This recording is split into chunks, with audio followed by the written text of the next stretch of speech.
Engine सरकार पूरे देश में पेपर लीक करा रही है।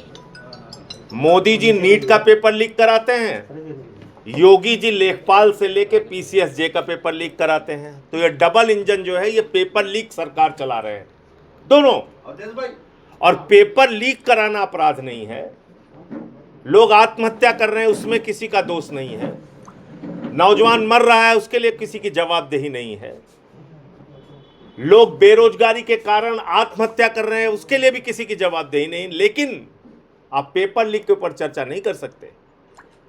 22 लाख छात्रों का भविष्य बर्बाद हो जाए, नीट में, सीयूईटी में बर्बाद हो जाए लाखों छात्रों का भविष्य, हाई स्कूल इंटर का पेपर लीक हो जाए, सीबीएसई के आंसर सीट में गड़बड़ी मिले, लेकिन आप सवाल नहीं उठा सकते उसके ऊपर। उत्तर प्रदेश में यह अपराध है। तो ये अपराध अब हम लोग बार बार करेंगे। आज तमाम वरिष्ठ छात्र नेता जो अपने ज़माने के रहे हैं, अनुग्रह भाई, के राय भाई, इन लोगों से भी चर्चा हुई और आगे का हम लोग एक विस्तार से प्लान बना रहे हैं। पूरे यूपी में ये पेपर लीक के खिलाफ अभियान चलाएंगे, छात्रों के बीच में जाएंगे हम लोग, ये तय किया है और कार्यक्रम भी हम लोग जल्दी घोषित करेंगे। जहां तक आशुतोष पांडे और पंकज पांडे का सवाल है, 2 छात्र नेताओं को गिरफ्तार किया गया है, वो तानाशाही और हिटलरशाही है। उसके खिलाफ हाई कोर्ट में हैबियस कॉर्पस की एक याचिका दाखिल की गई है, उस पर न्यायालय के आदेश की प्रतीक्षा रहेगी। लेकिन उत्तर प्रदेश की सरकार को और यहाँ के प्रशासन को जिस तरह से हाई कोर्ट लताड़ रहा है, रोज फटकार लगा रहा है, यह अपने आप में साबित करता है कि यहाँ की नियम, कानून, कायदा कुछ भी मानने के लिए, संविधान मानने के लिए ये लोग तैयार नहीं हैं, मनमाने ढंग से काम करते हैं। उन दोनों की परीक्षा थी, टीजीटी की परीक्षा, 5 साल के बाद उनको मौका मिला था, लेकिन वो भी उनको परीक्षा नहीं देने दिया गया।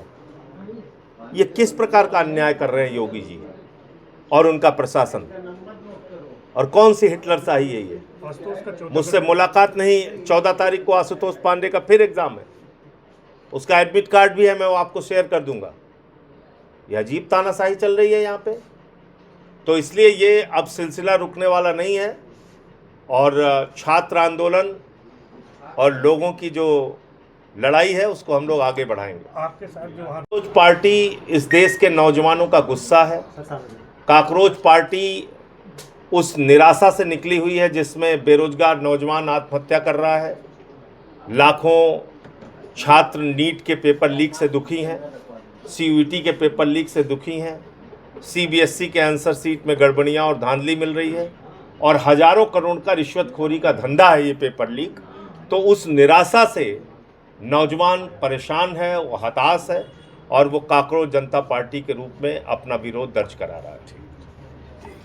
बातचीत करते हो उसको लेके हमने प्रिविलेज कमेटी के सामने नोटिस दिया है और अपने सभापति महोदय को, जो देश के महामहिम उपराष्ट्रपति हैं, उनको नोटिस दिया है कि जो अजय मिश्रा एडीएम, सत्यम मिश्रा जो एडीएम सिटी थे और उनके साथ के जो अधिकारी थे, उन्होंने गैर संवैधानिक, गैर कानूनी ढंग से काम किया।